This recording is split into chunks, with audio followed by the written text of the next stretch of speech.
Hello everyone, welcome to Profit by India and to a new video.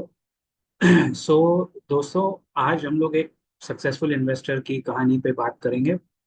He is one person जिसको मैंने बहुत पहले follow करना शुरू किया था जब सोशल मीडिया का जमाना भी नहीं था. एंड आई मीन अभी तो बहुत एक्सपोजर है, we are overloaded with a lot of data, लेकिन that time we never had so much data. I am talking about Ramdev Agarwal. And this data is all from public domain. तो मैं किसी को ऐसे ही अगर if I follow then it's unfair. I follow 6 to 7 people like him: Madhu Kela, Ramdev Agarwal, then I had mentioned in one of Gautam Shah, Gautam Baid, then ऐसे कुछ लोग हैं जो एकदम स्टार्टिंग से इन्वेस्टेड रहे. But speaking of mister Agarwal, there is something very peculiar in his journey. और मैं आज इस वक्त ये बात आपको इसीलिए बता रहा हूँ बिकॉज आप हमेशा याद रखिए, again I am at the cost of repeating, I am telling, in our stock markets during one financial year, बाजार 3 हफ्ते ही होंगे जब आपको वो रिटर्न बना के देगा, आपका स्टॉक या आपका बाजार. लेकिन वो 3 हफ्ते के रिटर्न अगर आप ट्रेडिंग के वजह से मिस कर गए, या उस 3 हफ्ते आप मार्केट में इन्वेस्टेड नहीं थे, तो आप वो मिस कर जाएंगे. वो 3 हफ्ते कोई भी हो सकते हैं. So it's very important to stay invested. Now let me show you where I come from. And I mean, the man has a net worth of $1.6 billion. So we can give full credit to Forbes magazine. Here he is. I'm sure you have seen him on television. And देखो, इनकी stories भी काफी convoluted होती है, तो हो सकता है इनका कुछ पीआर मशीनरी हो, जो भी है. लेकिन आंकड़े तो गलत नहीं बोल सकते, क्योंकि भाई ने जो भी कमाया है वो तो वाइट में ही कमाया है, वो तो पब्लिक डोमेन में है, और कैपिटल गेन्स टैक्स भर के कमाया है ना. सो ऐसा कुछ उल्टा काम तो किया नहीं. Is top 2000 people in the world today just by investing, and Warren Buffett को अपना गुरु मानने वाला इंसान.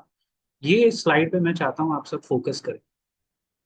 सो एक चीज है, he was hard working, is a chartered accountant. And जिस जिस इंसान के पास 1990 में 1990 में इंडिया में जिस इंसान के पास 1 करोड़ रुपया है, जैसे रामदेव अग्रवाल और मोतीलाल ओसवाल जी ने टुगेदर इन्वेस्ट किया होगा, बट जिस इंसान के पास भी उस वक्त चलो 50 लाख रुपया भी है, वो बहुत प्रिविलेज्ड इंसान था.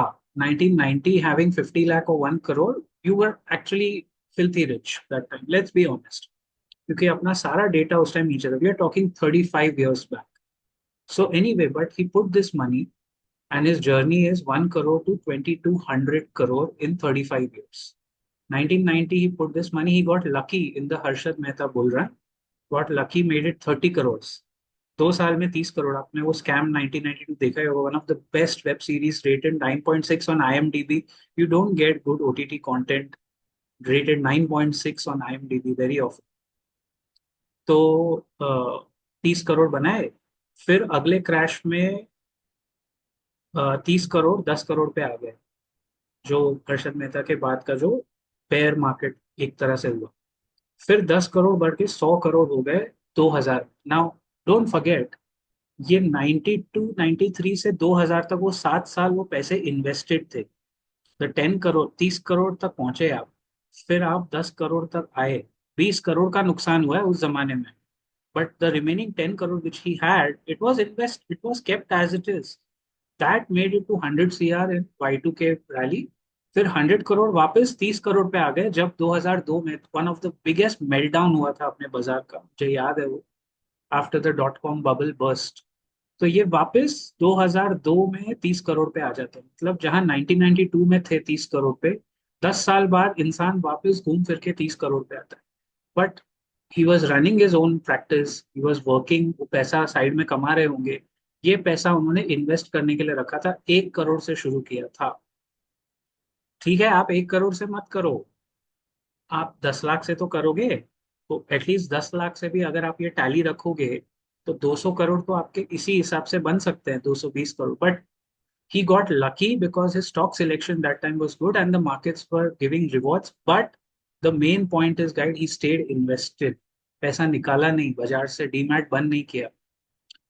अच्छा, 100 से 30 करोड़ आ गए, then 30 crore increase to 550. So look at the nature of the market. Every peak is bigger than the last peak, जिसको हायर हाई बोलते हैं टेक्निकल पार्लेंस में. And every bottom is lower than the previous bottom, जिसको lower lows बोलते हैं. So higher high and lower low, यही है सच्चाई हमारे निफ्टी की. क्योंकि 2002 के 30 करोड़ 550 करोड़ बन गए उस बुल मार्केट में, 2003 to 2007, just before the global financial crisis. This was the mother of all bull markets, and उसमें बन गए 550, मतलब आप वाकई में बड़े लीग में आ गए. फिर 550 से 250 करोड़ हुआ जो 2008 का क्रैश आया, फिर भाई साहब 50% नीचे. लेकिन उनका बेस देखो ना कितना बढ़ता जा रहा है. After every crash his base is actually increasing, he's not reducing, he's increasing his base. और फिर 250 से बढ़ के, this is the biggest one, 250 increase to 1850. Now ये डेटा पब्लिक डोमेन में है, सच है नहीं है वो आप ही देखो, बट मैं तो पब्लिक डोमेन से बात करता हूँ, और सच ही होगा क्योंकि बंदा टैक्स भर के रिटर्न लाया तो अभी झूठ क्या बोलेगा. 250 इंक्रीज टू 1850 बाय फेब 2020. मतलब 2009 से 2020 तक 12 साल सबसे बड़ा वेटिंग पीरियड रुकने के बाद ये सबसे बड़ा जंप यहाँ में. खैर उसके बाद अगेन कोविड करेक्शन आया, एंड नाउ ऐसे करते करते 2200 करोड़ पे रामदेव जी पहुंच चुके हैं. So what is the moral of the story, that ऐसी चीजों में इन्वेस्ट कीजिए जिसमें you can stay invested. The money that you use to invest should not be a money that you need to spend.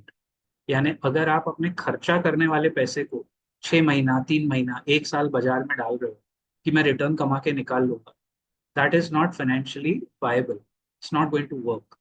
जो पैसा आप निवेश करते हो वो निवेश में ही रहना चाहिए, तो ही जाके आपका पैसा ग्रो होगा. और बाजार की सच्चाई है, over 150 years of data of the Dow Jones suggests that Great Depression, first world war, second world war, सब होने के बाद भी अल्टीमेटली जो बाजार है वो आपको कमा के देता है, because there is no other value creation method in the world. Now we have crypto, now we have other avenues, but still the best value creation method, asset creation method, financial asset, liquidation preference is the equity markets. In the world of capitalism, इससे better और कोई तरीका है ही नहीं पैसे कमाने. And we are blessed, you are blessed, because you have something called as mutual funds, जिसमें आपको इन भाई साहब की तरह स्टॉक्स में रिस्क नहीं लेना है. तो I'll see you in the next video very soon. Till then, जय हिंद, जय महाराष्ट्र.